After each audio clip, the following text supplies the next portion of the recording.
financier, c'est un peu comme une course de cheval. Si on met des chevaux dans une prairie, ceux-ci vont courir dans toutes les directions. Cependant, si on les met sur une piste de course avec des lignes bien tracées au sol, ceux-ci vont pouvoir accomplir des miracles. Banque nationale, vous avez un beau problème de pénétration de marché présentement. Nous allons vous aider à vous distinguer et à ce que vous aussi, vous puissiez atteindre la ligne d'arrivée. Mon nom est Laurence, je présente mon équipe Alexandra, Jonathan et Anthony. Nous sommes Consultation, l'agence là où vos problèmes trouveront solution. Dans les derniers jours, vous nous avez mandaté de trouver une solution à votre problème, ce qui était de pénétrer le marché de l'ouest de Toronto jusqu'à Vancouver, puis de viser des clients qu'on parle de jeunes entrepreneurs et d'étudiants.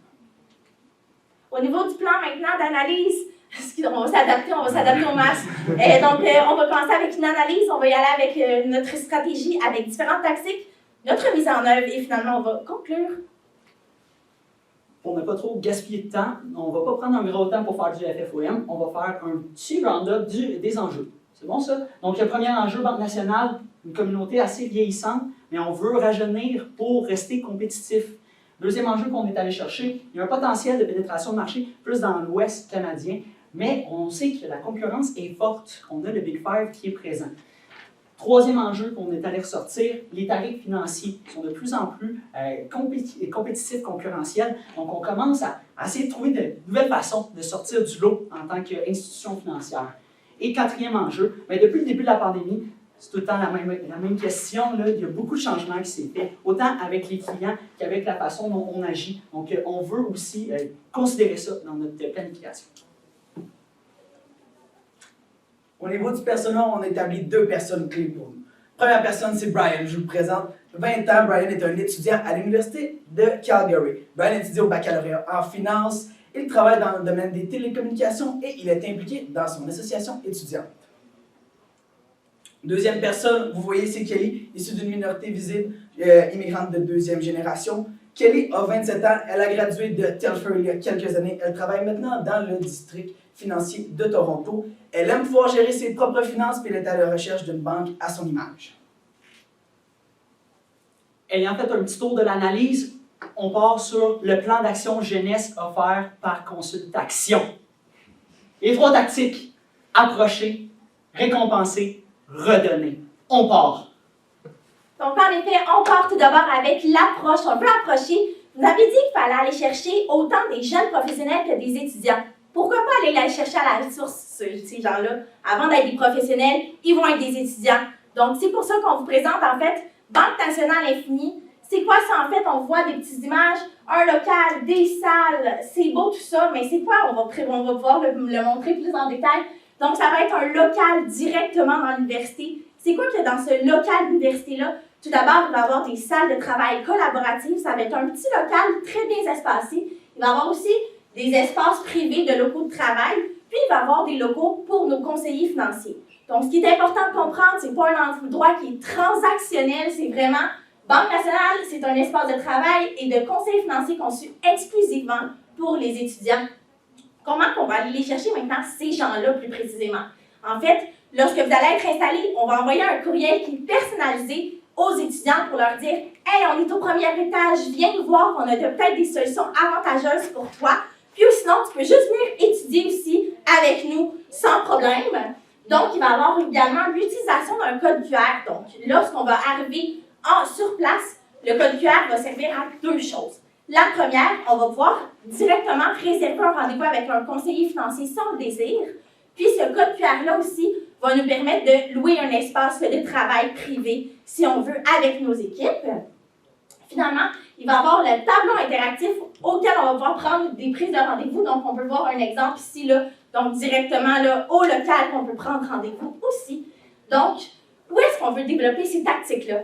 Très simple, on a pensé à l'University of Toronto. Nous avions l'Université de British Columbia. Désolée, là, c'est français, mais c'est anglophones, donc on va y aller. Puis l'Université de Calgary. Pourquoi on a choisi ces 3 universités-là?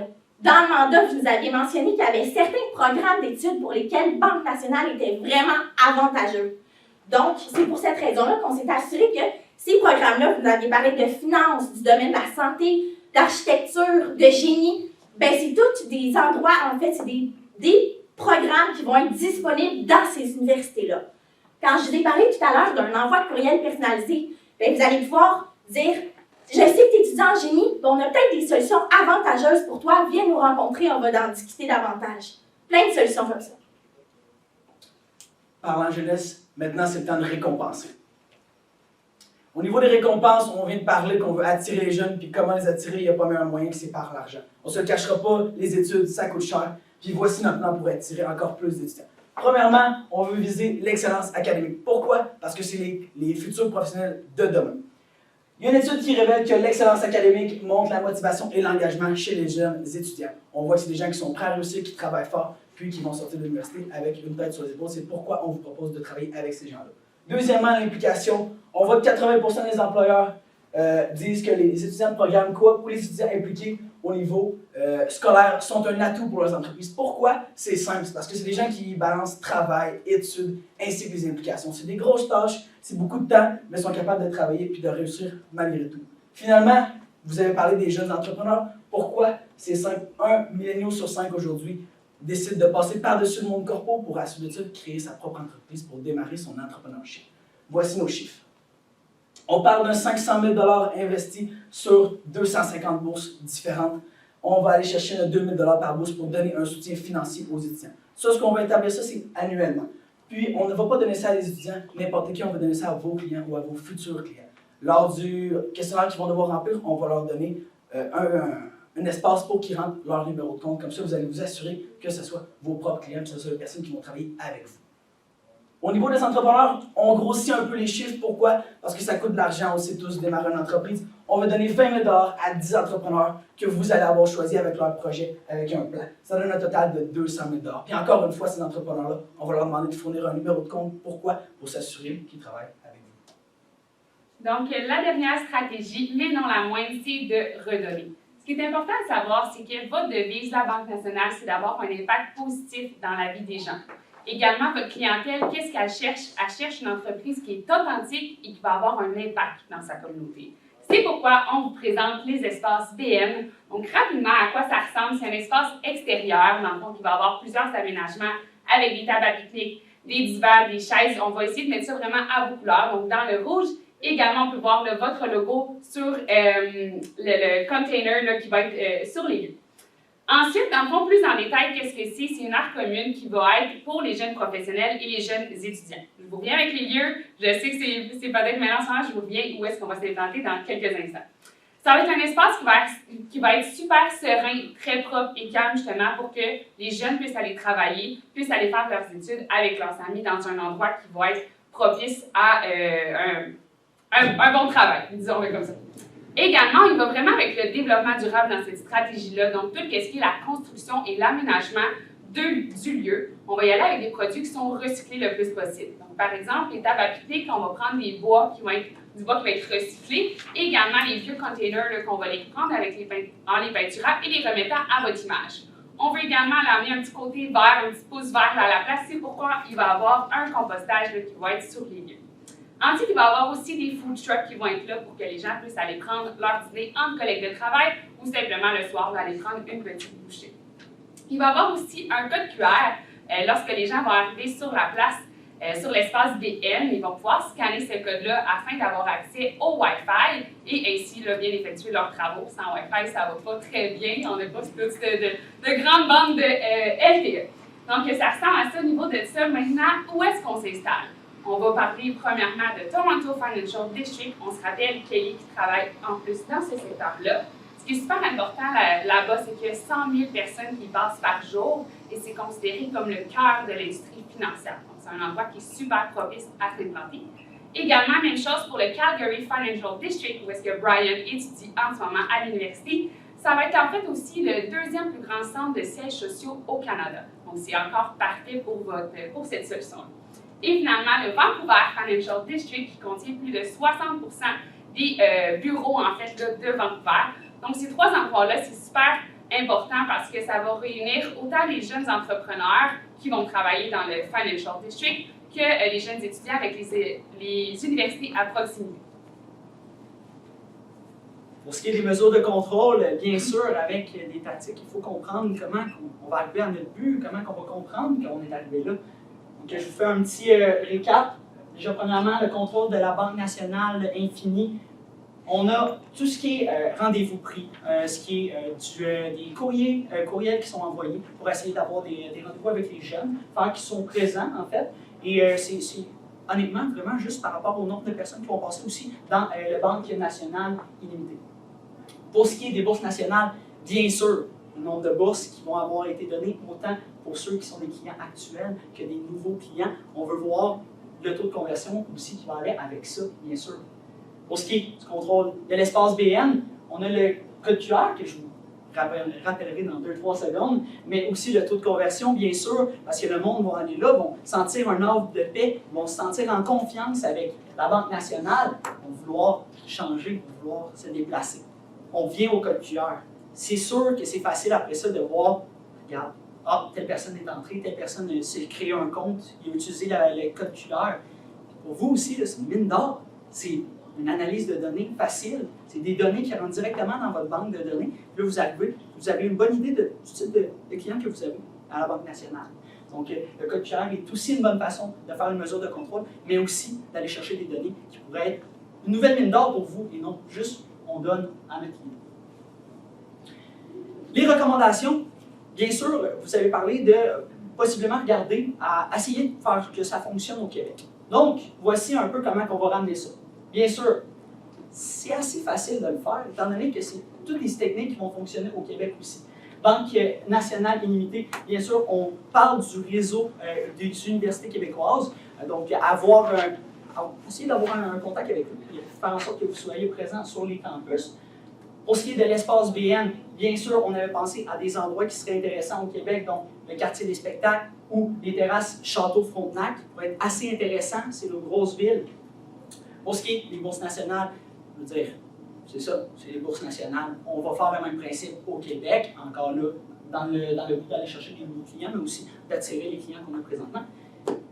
Et le dernier qu'on a à vous offrir, qui est un petit peu à l'extérieur des tactiques qu'on a présentement, c'est ce qui s'appelle Au cœur des étudiants. Au cœur des étudiants, on a vu que vous avez proposé des fonds d'investissement. Vous avez proposé de l'argent dans des fonds d'investissement dans une université. Donc, on vous dit, ça fonctionne bien, pourquoi pas le refaire? On vous propose de le faire au Québec, c'est quelque chose qui fonctionne bien ici, on veut le ramener. Même principe pour les salles de marché boursier qui commencent à avoir lieu à gauche, à droite dans certaines universités. C'est le genre de personnes que vous voulez avoir comme main-d'œuvre plus tard, mais aussi qui pourrait être assez intéressant pour essayer de donner un peu d'argent, créer quelque chose, essayer de voir si les jeunes sont capables de nous prouver quelque chose. On va rechercher nos jeunes de cette façon-là, directement de clientèle. Voici les recommandations. Donc, au niveau de l'implantation maintenant, en fait, on va commencer ça dès la fin du mois de mars avec la coordination et la conclusion de la mise en œuvre des tactiques.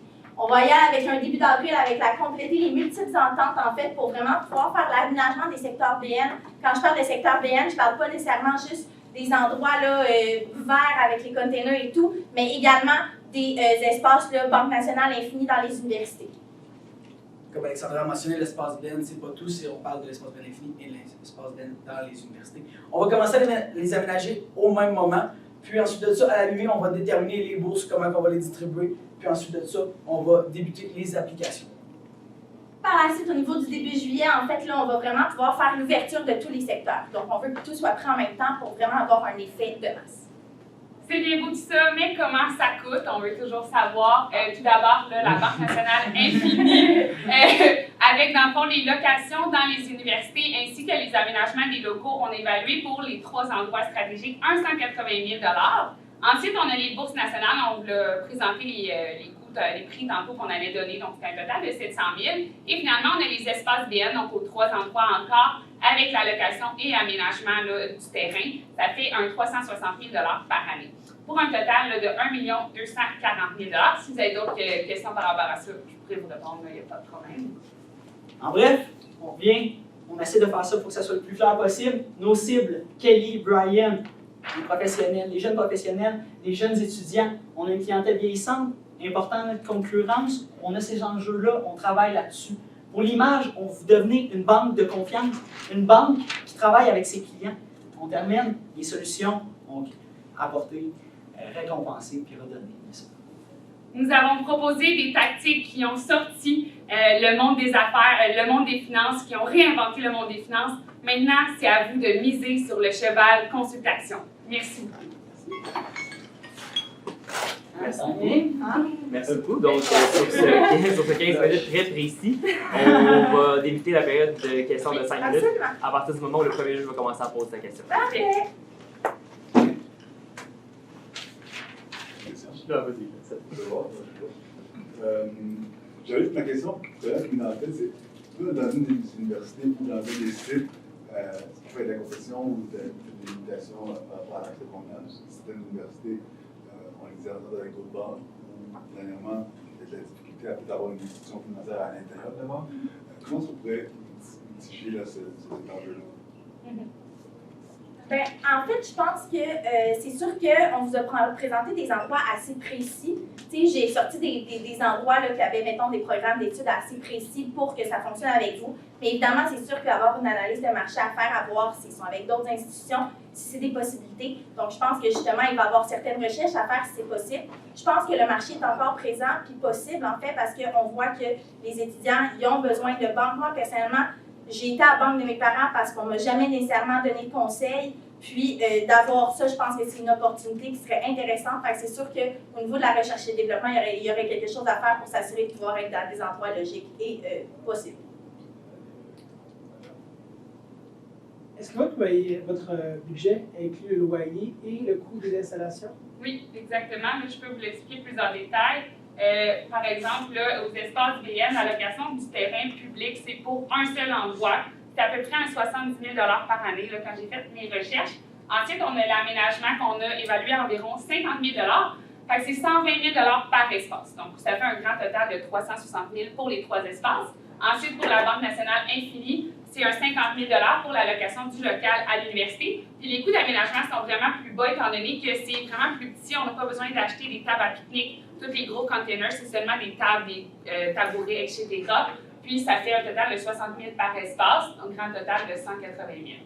Puis, si je peux me permettre, en fait, là, on va vraiment aller chercher pour diminuer les coûts parce que ça coûte cher de faire des gros emplacements comme ça. On va chercher du stock qui est déjà utilisé. Fait que, tu sais, pour diminuer les coûts et avec le développement durable, on va aller chercher des containers qui ont déjà été utilisés. Donc, on vient vraiment diminuer les coûts. Table de pique-nique, même chose. Donc, c'est vraiment comme ça ici. Puis, l'espace, là, la location de l'espace, encore une fois, c'est pas, on n'achète pas le terrain, on le loue à la ville. Fait que, c'est vraiment des coûts à chaque année qui vont être les mêmes, là, c'est parce qu'on va payer au prix carré. De réutiliser le matériel, est-ce que ça pourrait avoir un impact sur mon image de marque?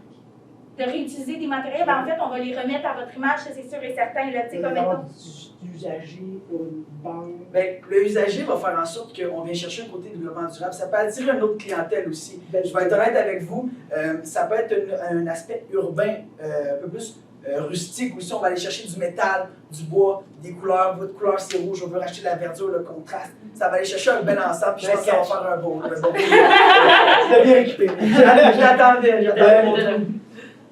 Yes, moi j'ai une question justement sur ces espaces-là, containers et tout. Là, la banque devient promoteur d'événements avec ce genre de trucs-là. Est-ce que vous l'avez considéré dans votre budget? Je le vois pas. Ben, c'est l'espace BN dans le fond. En fait, c'est les frais de promotion d'événements. Oui, c'est ça. Est-ce que aussi, c'est peut-être ma sous-question, comment vous allez faire connaître ces endroits-là? Comment vous allez les faire découvrir? Parce que c'est pas toujours vrai, construisez-là et ils viendront, comme dans Field of Dream. Ouais. Est-ce que ça a été considéré? Puis, 2, justement, 24 heures par jour d'opération, est-ce que c'est juste, entre guillemets, des espaces statiques ou il y a de l'animation aussi qui vient avec ça? Nous, on voyait vraiment plus ça comme un espace qui est statique. Donc, on ne veut pas justement que ça devienne un gros événement. Là. On veut que ce soit un endroit qui est cosy, confortable pour venir travailler. Puis, au niveau de la promotion, il a pensé de venir vous mettre la promotion sur les réseaux sociaux, sortir un peu de marketing numérique, ce qui est très possible à faire. On a vu votre image de marque sur Instagram, sur Facebook. C'est incroyable. On trouve que ça va vraiment rechercher les milléniaux. Cependant, on est tellement dans un endroit passant où les gens, ils vont aller au bureau, ils vont le voir. C'est tellement central qu'on se dit, juste le bouche à oreille de « As-tu vu cet espace-là? C'est super attirant, c'est le fun, on va-tu prendre un café là ce midi? » On y va. Fait qu'on pense que pour commencer, ce serait punché, intéressant, puis on vient diminuer encore des frais là, au niveau de créer de la promotion sur le web. C'est quand même très possible. Là. On avait pensé aussi à faire de l'affichage autant dans les entrées des bureaux des grosses tours. Bien évidemment, où est-ce que vos concurrents n'y sont pas, parce qu'ils sont présents dans les financial districts. On irait dans les tours là, où est-ce qu'ils ne sont pas là. Et également dans les universités où est-ce qu'on est. On peut faire promouvoir aussi, vu que ce n'est pas si loin également là, des secteurs. On aurait temps d'une dernière question. Question? Yes. Commentaire et une question. Fais des choix. Pour les bourses entreprises, il y a déjà l'accélérateur HEC, commencé par la banque, la 7 à Sherbrooke, commencé par la banque, l'incubateur, je pense dans l'Ouest, qui est commandité. Donc, on est déjà commanditaire de tout d'incubateurs d'entreprises avec des bourses. Pour ce qui est, en fait, c'est un beau concept. Il y a une couple d'affaires honnêtement qui me font triper, là. Juste les coûts qui me dérangent vraiment. À Toronto, un loyer dans le Financial District, là, 500 pieds carrés, t'as 10 000 $ par mois. C'est pas trois fois ce prix-là. Non, c'est ça. Donc, je pense qu'il faudrait peut-être réévaluer un peu les coûts, mais il y a quand même ma question. Avec les services à distance. Pardon? De plus en plus, il y a des services à distance. Oui. Pourquoi investir dans la brique et le mortier alors que de plus en plus on va digital? Mais comme j'ai expliqué tantôt, les jeunes qu'on veut aller chercher, c'est des gens qui veulent que les entreprises soient impliquées, qui font une différence. On veut être présent. Les gens veulent vivre un moment, veulent que l'entreprise va faire vivre quelque chose. Puis justement, si on fait juste avec le numérique puis à distance, c'est tout ce que les autres banques, tout ce que les autres institutions financières font en ce moment. Il faut vraiment aller réinventer comment ça fonctionne, comment aller chercher nos clients. Je dirais que c'est vraiment la raison pourquoi on veut faire plus dans l'expérientiel. J'aimerais ajouter aussi une petite dernière chose. On ne se cachera pas, on voit que les jeunes, il y a un retour à l'école, un retour en classe. On apprécie tous, je pense, ce moment-là. Puis c'est pas pour rien qu'on est ici aujourd'hui. On aime beaucoup plus être en présentiel qu'être dans le virtuel. Oui, le virtuel, c'est un beau moyen de pallier à certains besoins, mais on ne se cachera pas que l'aspect présentiel, l'aspect humain, c'est quelque chose qu'on ne peut pas avoir en virtuel. Fait que c'est pour ça qu'on veut investir là-dedans. Et la touche humaine aussi qui vient jouer là-dedans. Sur cette belle parole de fin, ça va mettre fin à la période de questions. Donc, félicitations. Ça nous a fait merci beaucoup.